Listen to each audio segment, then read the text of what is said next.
워낙 유명한 스토리다 보니까 여러분이 직접 성경을 읽다가 만나지 않으셨다 할지라도 누군가 이런 이야기를 하는 걸 어디선가는 들어본 본문일 거다 생각이 됩니다. 크리스찬이 아니더라도 이야기 많이 알고 계시는 것 같아요. 굿 세머리탄, 좋은 선한 사마리아인. 제가 이 본문을 가지고 말씀을 증거한 적이 몇 번인지 잘 생각은 안 납니다만은 자주 하진 않았습니다. 제가 그저 몇 번, 한두 번 했었을 것 같은데 지금도 생각해 보면 그 설교가 전혀 쉽지 않았다. 본문이 이게 쉬운 본문이 아니다라는 생각을 하게 됐고요. 이번에도 말씀을 준비하면서 여러 가지 결이 있는 본문이라서 이걸 어떻게 접근을 하고 어떻게 비교적 짧은 시간에 우리 성도님들께 전달하면 이 말씀의 내용이 그냥 부분적이지 않고 적어도 핵심적인 것이 잘 전달될 수 있을까 뭐 이런 고민을 할 수밖에 없었는데요. 여전히 쉽지는 않을 것 같다는 생각은 듭니다만은 오늘 한번 함께 풀어갈 때 여러분 잘 좀 마음에 이해가 되었으면 좋겠습니다. 저는 이제 이 본문을 두 사람의 관점에서 좀 봤으면 좋겠다라고 생각을 했습니다. 첫 번째는 율법 교사의 관점이고요. 결국 이제 율법 교사가 질문하는 질문이 내 이웃이 누굽니까?라고 질문을 했잖아요. 그러니까 이게 율법 교사가 왜 이런 질문을 했는지, 율법 교사는 어떻게 이 상황을 봤을까, 또 어떻게 결론 부분에 와서 어떤 생각을 하게 됐을까, 이런 내용을 좀 봤으면 좋겠고, 그다음에 또 다른 관점은 물론 이 스토리를 텔링하시고 계시는 예수님의 관점입니다. 근데 예수님도 똑같은 질문을 하시잖아요. 그래서 36절에 누가 이웃이 되겠느냐? 물론 이제 스토리를 반영하면서 강도 만난 자의 이웃이 누구냐라고 얘기를 하고 계시지만 똑같은 질문입니다. 누가 이웃이 되겠느냐? 누가 과연 이웃이냐? 근데 예수님께서 말씀하시는 이 말씀은 앞서 율법 선생이 얘기한 거하고는 전혀 다릅니다. 의미도 다르고 방향도 다르고. 그러니까 이것을 우리가 좀 잘 이해해 보면 아마 오늘 스토리를 좀 깰 수 있지 않을까 생각이 돼요. 여러분 함께 해주십시오. 첫 번째는 율법 교사의 관점에서 봅니다. 율법 교사가 사실은 두 번 질문하죠. 하나는 내가 무엇을 하여야 영생을 얻겠습니까? 두 번째 질문은 내 이웃이 누구입니까? 근데 이 두 번 다 경우에 이 말씀을 기록해주고 계시는 누가의 입장에서는 굉장히 부정적인 그런 시각에서 이걸 얘기를 합니다. 그러니까 내가 어떻게 해야 영생을 얻겠습니까라는 말도 여기에 보니까 예수님을 시험하기 위해서 한 말이다. 그러니까 이게 정말 진리를 알기 위해서든지 자기가 정말 영생을 얻으려고 하는 그런 어떤 고민 속에서 나온 질문이 아니라 예수님을 시험하여서 예수님을 어떻게 해서든지 좀 자기보다 못해 보이게 하려고. 자기도 율법 선생이니까요, 율법 교사니까 예수님도 랍비라고 부르고 있고, 그러니까 정말 뭐 알아? 뭐 이러면서 예수님을 한번 시험해보고 또 심지어는 넘어뜨리려고 하는 거죠. 뭐 그 당시에 유대 지도자들이 그런 사람들이 많았으니까. 그리고 내 이웃이 누굽니까라고 하는 질문에 대해서도 그 모티브가 동기가 무엇인가 하면은 자기가 의롭다 하는 것을 보여주려고, 자기를 옳게 보이려고 했다. 영어 성경에는 to justify himself, 자기를 의롭다고 증명해내기 위해서 이렇게 질문을 했다라고 말을 하는 거죠. 그러니까 결국은 이제 이 사람은 여기에 되게 좀 깊이가 있다면 속은 썩어 문드러진 사람으로 그냥 나타나는 겁니다. 그러니까 너무 우리가 그 관점을 놓치고 여기 예수님께서 얼마나 심하게 이 사람을 다루고 있는지, 사실은 굉장히 예수님께서 거칠게 다루시거든요, 이 사람을, 이 스토리가. 그래서 그 관점에서 좀 봤으면 좋겠어요. 자, 일단 예수님을 시험해 보기 위해서 이 사람이 질문을 하고 있는데, 제가 그냥 한마디로 여기에 대한 결론은 뭐냐면 예수님을 시험하려고 했지만 결국은 예수님께 완전히 잡혔다. 그러니까 결국 예수님을 열어보려고 시도를 했는데 예수님은 결과적으로 이 율법 교사를 완전히 뒤집어 놨습니다. 완전히 그 속을 열어버렸습니다. 그렇게 되는 거예요, 스토리가. 사실은 이제 10장과 11장을 좀 겸하여 읽으면 좋겠다 생각됐는데, 이제 11장 특별히 그 37절 이후에 보면은 예수님께서 화 있을진저 그러면서 이 바리새인들에 대하여 화를 선포하시고요. 45절 이후에는 한 율법 교사가 예수께 대답하여 이르되 선생님 이렇게 말씀하시니 우리까지 모욕하십니다. 이제 이렇게 컴플레인을 하니까 예수님께서 거침없이 율법 교사에 대해서도 화를 선포했습니다. 이 율법 교사가 이 앞에 나온 율법 교사하고 어떤 관계가 있는지는 모르죠. 그러나 이제 같은 맥락으로 볼 수 있다고 생각해요. 왜냐하면 기록을 그렇게 하셨으니까 연결해서. 근데 이 율법 교사의 문제가 뭐냐면요. 결국 이제 그 마음이 제대로 돼 있지 않은 거예요. 근데 이제 어떤 얘기를 우리 주님께서 하시냐면은 46절에 화 있을진저 너희 율법 교사여 지기 어려운 짐을 사람에게 지우고 너희는 한 손가락도 이 짐에 대지 않는다. 율법을 사람들에게 끊임없이 가르치는 거예요. 이렇게 살아야 됩니다. 이게 하나님의 뜻입니다. 짐은 엄청 지어줍니다. 종교적인 짐이 되게 무겁잖아요, 여러분. 사실 이 마음의 obligation 이게 보통 일이 아니잖아요. 마음의 obligation. 예, 여기 예배 시작하기 전에 오늘 예배 기도 맡으신 집사님하고 얘기를 했는데 마음에 근심이 있었죠. 도대체 내가 어떻게 교회까지 갈 수 있을까? 눈이 엄청 내리는데 근데 최선을 다한다. 뭐 노력해 본다. 그 말 한마디가 얼마나 무겁습니까? 그 마음의 짐이잖아요. 근데 그것 정도가 아니라 하나님께서 우리에게 이걸 요구하신다. 이런 생각을 할 때 그게 진짜 무겁단 말이에요. 근데 너무 재밌게도 율법 교사는 사람들에게는 그러한 무거운 걸 다 짊어지는데 자기는 손가락 까딱 안 하는 거예요. 그러니까 뭐 이런 거예요. 교인들한테 오늘 교회 반드시 나와야 됩니다로 자기는 안 나가는 거예요. 여러분 상상이 됩니까? 근데 이런 식의 모습을 하고 있다는 거예요. 실제로는 그 마음을 들여다보면 또 이런 얘기를 합니다. 조상들이 선지자들을 많이 핍박하고 죽였잖아요. 근데 이 율법 교사들은 이 선지자들을 귀하게 여긴다고 하면서 선지자들의 무덤을 만들어 줍니다. 그리고 그 무덤을 장식합니다. 종교적인 어떤 힘과 능력이 있는 거죠. 근데 이것을 과시하는 거예요. 자, 봐라. 나는 이처럼 우리의 전통을 리스펙트하고 우리의 역사를 귀히 여기고 이 선지자들을 이렇게 우대한다. 근데 주님께서 말씀하시기를 그러나 너도 그들을 미워하는 건 똑같다는 거예요. 선지자가 한 말을 전혀 들으려고 안 한다. 조상들과 다를 것이 없다라고 이야기를 합니다. 진짜 무서운 얘기는 52절인데 화 있을진저 너희 율법 교사여 너희가 지식의 열쇠를 가져가서 너희도 들어가지 않고 또 들어가고자 하는 자도 막았다. 이 사람들이 지식의 열쇠를 갖고 있어요. 열쇠를 자기가 취한 거예요. 딴 사람이 못 가질 정도로 자기가 갖고 있어요. 지식의 열쇠를 했어요. 근데 문제는 그걸 가지고 자기가 문을 열지도 않고 자기도 안 들어가고 들어가려고 하는 다른 사람들도 못 들어가게 막고 있어요. 그러니까 이런 거죠. 이 사람들은 아예 지도자가 안 되면 중간이라도 갔을 거예요. 지식의 키를 안 받았으면 좋았을 거고 저들은 율법을 몰랐으면 좋았을 거고 저들은 도리어 선지자들의 무덤을 만들 만한 돈이나 그러한 여력이 없었으면 더 좋았을 텐데 이런 것을 하는데 문제가 뭐죠? 정말 그들은 위선으로 가득 차 있는 겁니다. 도리어 그것 때문에 자기도 망하고 다른 사람들도 망하게 하는 겁니다. 이러한 상황 속에서 예수님과 대화가 지금 진행이 되는 겁니다. 예수님이 이걸 지금 익스포즈 하는 겁니다. 이 사람이 질문합니다. 내가 어떻게 하여야 무엇을 하여야 영생을 얻을 수 있겠습니까? 여러분 이 질문에 대해서 어떻게 생각하십니까? 주님 내가 어떻게 하면 구원을 받겠습니까? 라는 굉장히 심플하면서도 아주 핵심적인 신앙적 질문인가요? 솔직히 저는 이 영생이라는 말로 질문하는 이 자체가 좀 의미가 정확하게 뭔지에 대해서 고민을 하게 됐는데요. 이 영생이라는 것이 요한복음에는 굉장히 다른 의미로 쓰여집니다. 요한복음의 영생은 quality of life입니다. 그러니까 하나님의 생명이 공급되었을 때 나타나는 abundant life를 영생이라고 부릅니다. 그래서 영생이라는 말은 하나님 나라의 삶이라고 하는 것과 동일한 의미를 갖고 있거든요.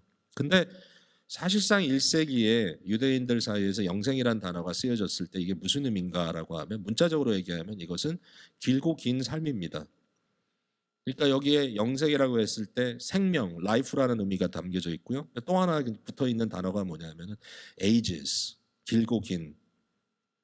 이것을 뭐 forever, eternal 뭐 이런 식으로 이제 번역을 해가지고 eternal life가 된 건데 이런 생각은 도대체 어디서 나오는 건가?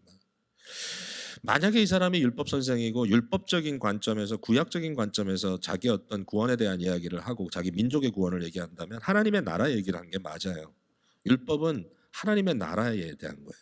율법은 언약적, 즉 하나님의 다스림의 나라, 하나님이 주관하시는 나라, 그리고 그렇기 때문에 하나님의 사랑과 공의가 실현되는 나라를 사모하는 것이 사실상 유대교의 중심이란 말이죠. 근데 이 사람은 영생을 찾아요. 내가 죽어도 계속 살고 싶다, 뭐 이런 식이에요. 근데 이 말의 의미를 생각해 보면, 물론 이제 영생이란 단어 우리에게 굉장히 익숙하지만 혹시라도 우리도 이제 이런 오해를 좀 가질 수 있죠. 구원이 뭐냐? 죽어서 천당 가는 거다. 사실 그것보다는 성경이 말하는 구원은 훨씬 더 의미가 깊거든요. 무엇보다도 하나님의 다스림 안에 들어가서 하나님의 백성이 되고 하나님의 자녀로 살아가는 권세를 우리에게 주시는 거거든요. 근데 이 사람이 말하고 있는 영생이라는 말 속에는 사실은 보편적인 종교적인 개념이 많이 담겨 있는 것 같고요. 특별히 그 당시에 영향을 미쳤던 그 고대 헬라 철학의 개념이 많이 들어가 있습니다. 그들은 영생을 얘기했습니다. 왜냐하면 immortality of soul, 인간의 영혼은 시작과 끝이 없다. 이게 이제 그 고대 헬라 철학이니까요. 그러니까 이러한 관점에서 이것이 종교적으로 옷을 입고 결국은 어떻게 해서든지 survive 하려고 하는 뭐 그런 식의 개념입니다. 뭐 만약에 제가 여러분에게 여러분 장수하고 싶으시죠? 여러분 오래 살고 싶으시죠? 그냥 별 생각 없이 네 그랬는데 여러분 정말 오래 사는 비결을 알려드리겠습니다. 예수 믿으십시오. 뭐 이런 식으로 얘기하는 것과 별반 다름이 없다는 거예요.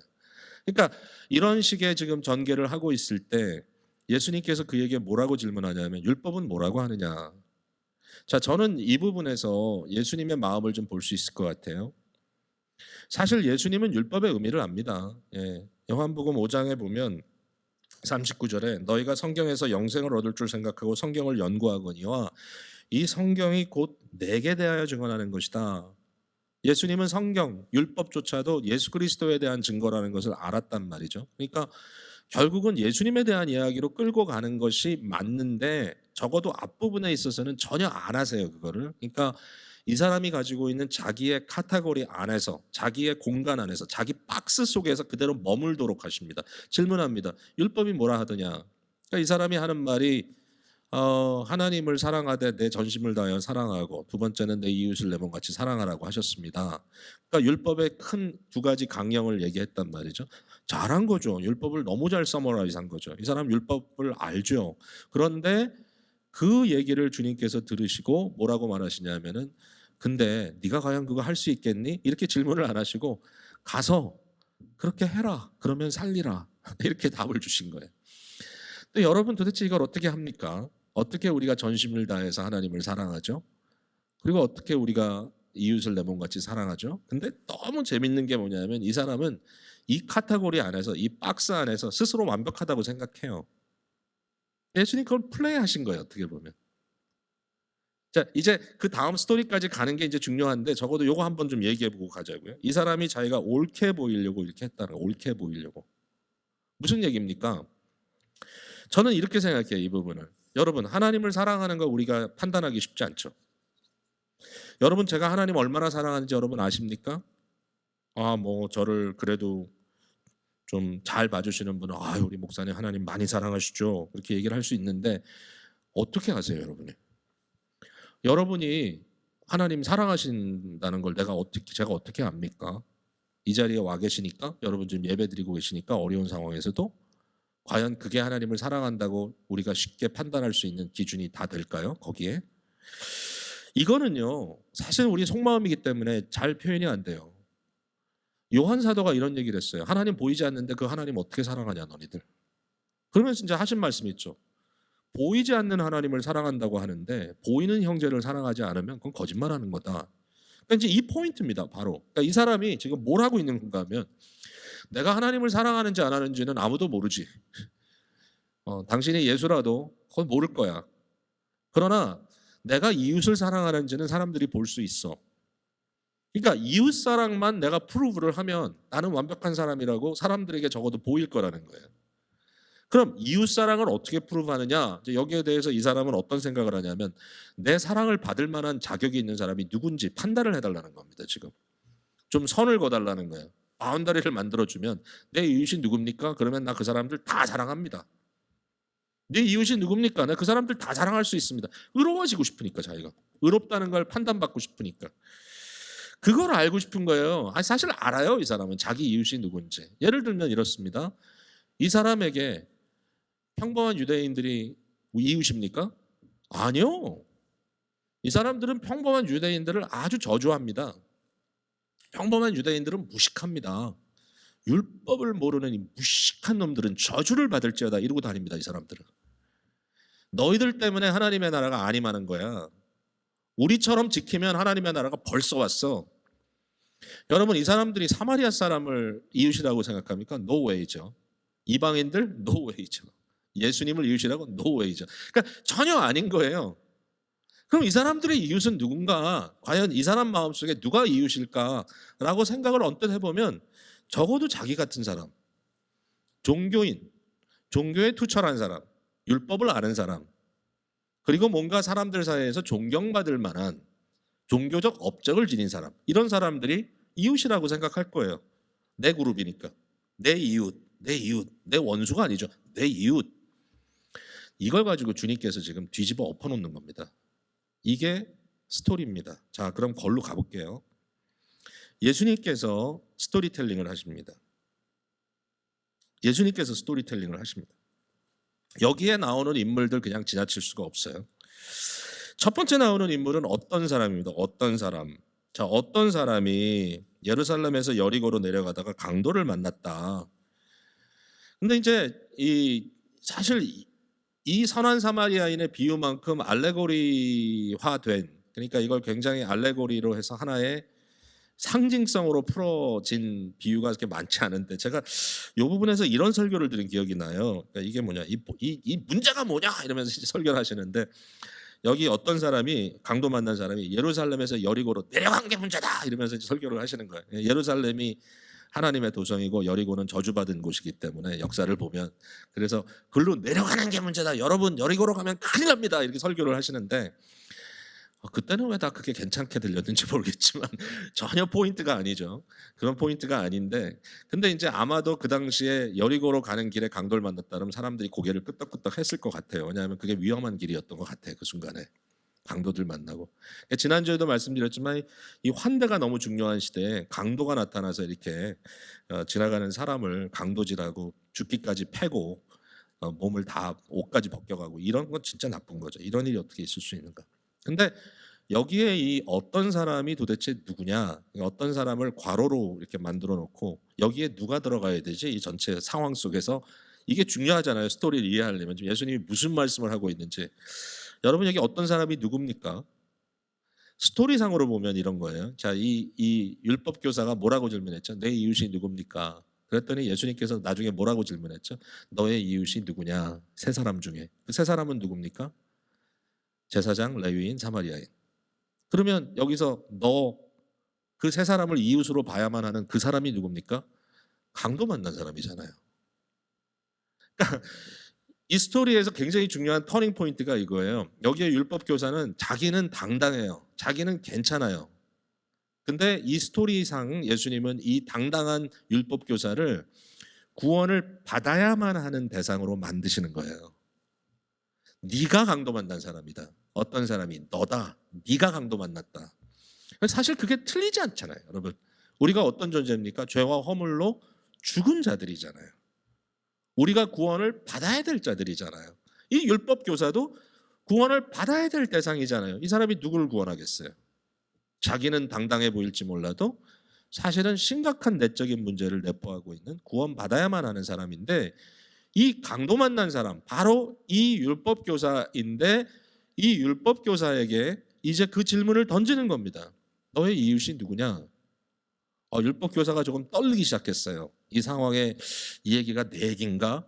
가끔 이제 성경에 보면, 복음서에 보면 이 바리새인들이 예수님 얘기를 다 이렇게 곰곰이 듣다가 이거 혹시 내 얘기하는 거 아니야? 이제 이러면서 굉장히 이제 마음에 막 그 오펜드가 되는 그런 장면이 있는데, 여기 똑같습니다. 이 율법 교사가 이거 혹시 내 얘기 아니야? 그런데 갑자기 예수님께서 이 강도 만난 사람 옆으로 제사장이 지나가게 합니다. 제사장은 누굽니까? 율법 교사의 이웃입니다. 율법 교사가 내 이웃이라고 생각하는 사람입니다. 내가 사랑할 수 있는 사람, 제대로 된 종교인. 근데 이 제사장이 그냥 지나갑니다.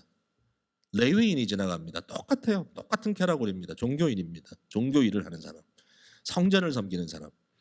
근데 이 레위인은 누굽니까? 율법 교사의 이웃입니다. 근데 그냥 지나가 버려요. 여기서 이제 좀 문제가 생기는 거죠. 그러니까 그렇다면 아이 주님 말이 됩니까 이게?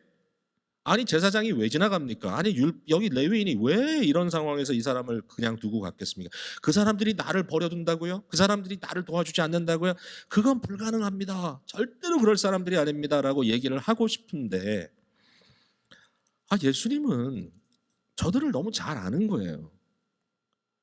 이 율법 교사 입장에서도 생각해 보니까 믿어지지가 않대 제사장이라는 레위인이. 왜냐하면 자기가 위선적인 것처럼 이 사람들도 위선적인다는 사실을 알고 있단 말이에요. 서로. 예수님께서 유대 지도자들에 대해서 이제 막 그 화를 선포하실 때 겉은 번지르르한데 속이 병들어 있는 사람들이다 이렇게 얘기하면서 11장 42절에 바리새인들에게 화 있을 진저하면서 너희가 박하와 운향과 모든 채소의 11조는 드리지만 다시 말해서 성전과 연결되어 있는 너의 종교적 듀티는 하고 있지만 그런데 공의와 하나님에 대한 사랑은 버렸다 그랬어요. 너희 속에는 국률도 없고 너희 속에는 이 공의도 없다. 그러나 이것도 행하고 저것도 버리지 말아라. 이게 주님께서 아주 careful하게 아주 조심스럽게 이걸 다루시잖아요. 너의 신앙적 듀티를 해라. 그러나 더 중요한 것을 빠뜨렸다. 너희가 하나님의 성품에 접근하는 하나님의 공의와 하나님의 사랑을 너희가 저버렸다. 이 유대 지도자들, 종교인들은 뭐냐면 너희는 평토장한 무덤 같아서 그 위를 밟는 사람이 알지 못한다. 도저히 이 속에 뭐가 들었는지 모르고 지나가는 거예요. 사람들은 당연히 괜찮다고 생각하는 거예요. 근데 그 속에 썩어 문드러진 시체가 들어가 있는 거예요. 정말 와.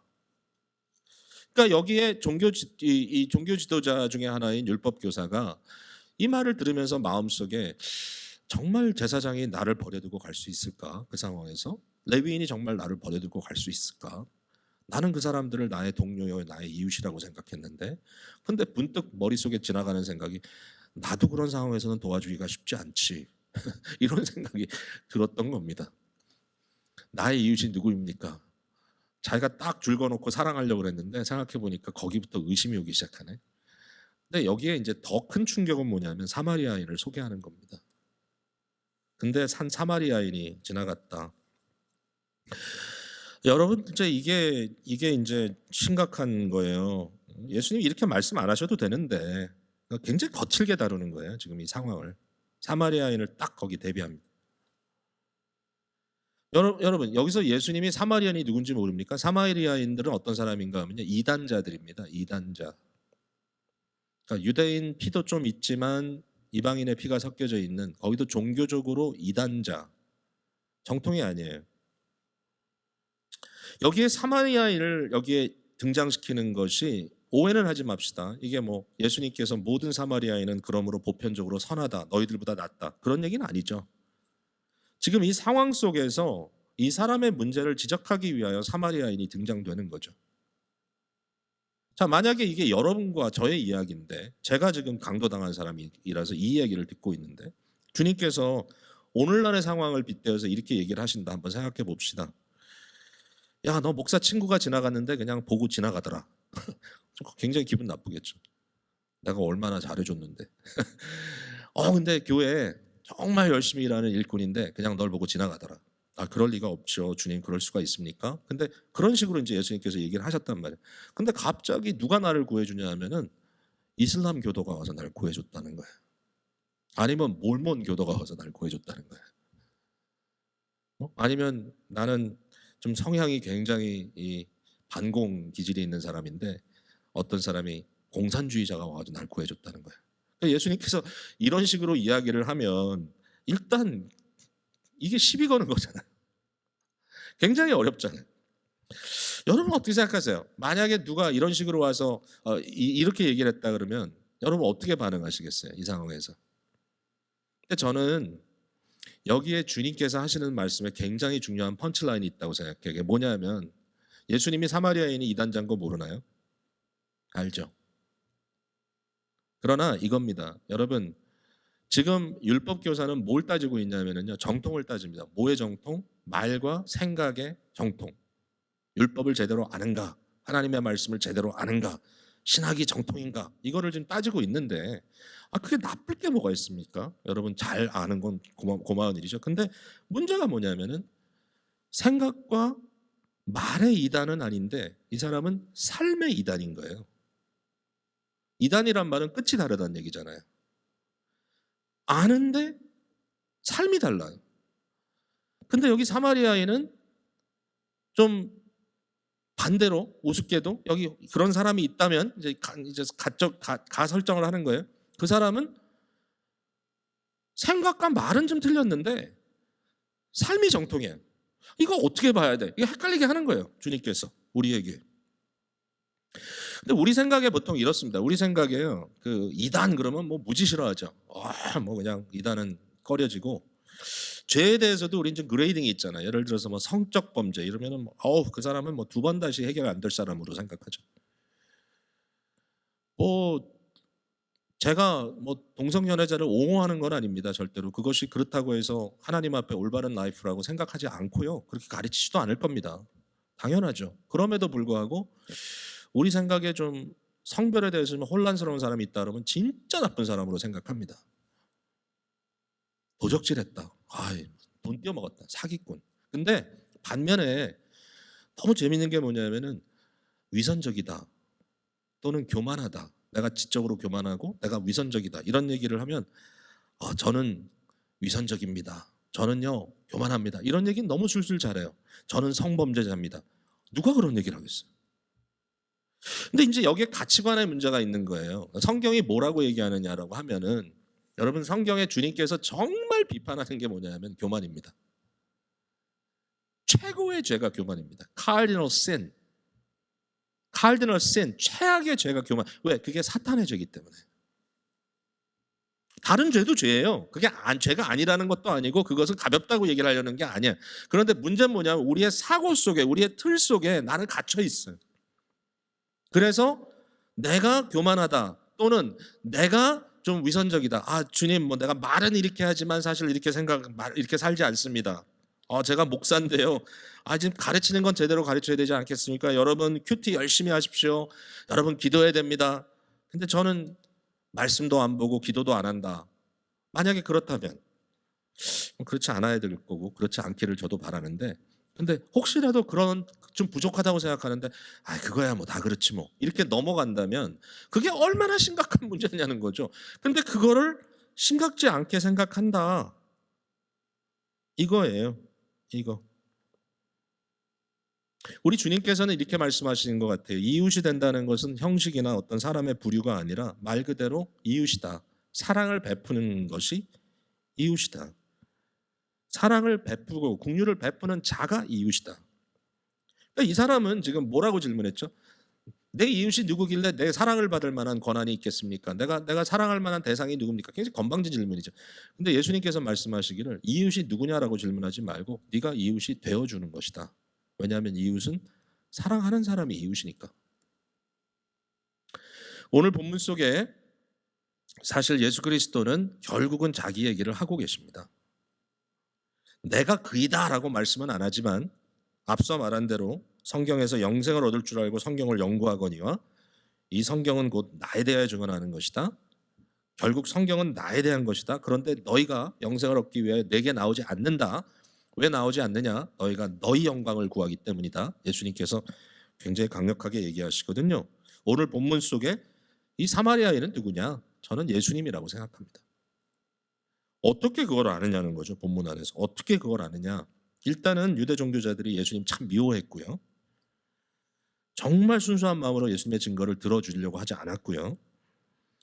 어떤 사람은 이 비유의 선한 사마리아인을 예수로 보고 이것을 알레고리로 해가지고 특별히 35절에 그가 주막 주인에게 데나리온 2를 주면서 내가 돌아올 때 남은 비용 모자르는 비용 갚아주겠다 이 말을 가지고 이 주막은 교회고 2 데나리온은 구약과 신약이고 다시 오신다는 말은 예수님의 재림이고 내가 오면 갚아주겠다 이렇게 이제 얘기를 하는 것이다 이렇게 이제 풀어요. 근데 성경에 그렇게 풀라고 말을 써주신 것 같지는 않아요. 그건 일종의 좀 굉장히 상징적인 알레고리카라는 거고요. 그것보다 훨씬 더 성경적으로 컨시스턴한 해석이 있다면 저는 이렇게 생각해. 사마리아인이 뭘 했느냐?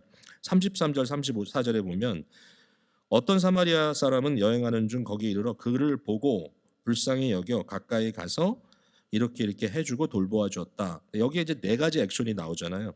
그를 봤다, 그를 불쌍히 여겼다, 그에게 다가갔다, 그를 돌봐주었다. 이 네 가지. 이게 하나님이 하신 일이에요.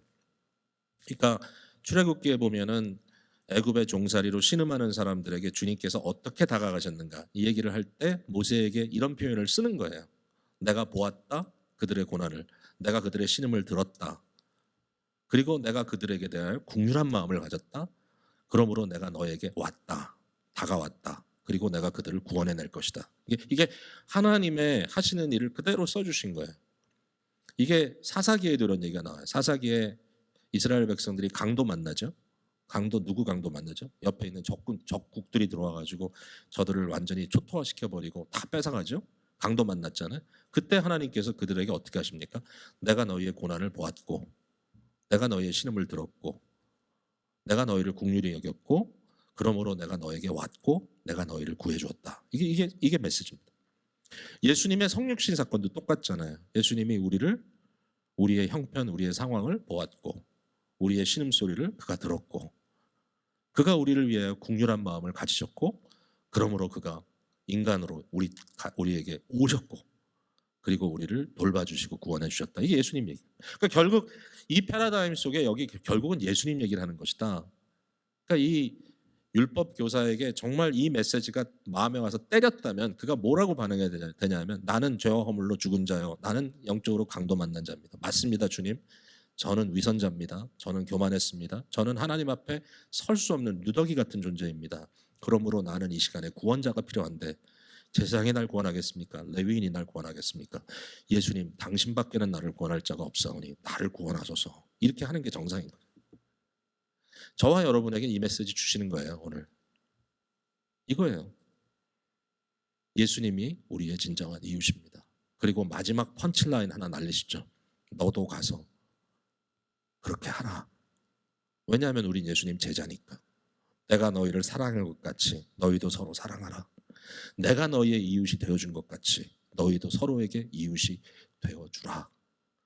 누가 이웃입니까? 그거 질문하지 마라. 누가 내 이웃이 될 만합니까? 그거 생각하지 마라. 누가 좀 만만합니까? 그거 아니다. 가장 필요한 자에게 필요한 것을 해주는 것이 이웃이니까 네가 이웃이 되어줘라. 이게 주님의 말씀인 거죠. 오늘 이 말씀 우리 마음속에 피할 수 없을 것 같아요. 그리고 물론 우리가 자신만만하게 주여 너무 은혜스럽고 이 말씀 옳고 내가 이렇게 살 것이고 장담하기는 어렵지만 그래도 적어도 율법 교사처럼 퍼텐 생각하지 말고 예수님께 겸손히 나와 치료받고 치유받고 주님 따라가는 저와 여러분 되기를 주님의 이름으로 축복을 드립니다. 우리 다 같이 이 시간에 들은 말씀을 생각하면서 기도했으면 좋겠어요.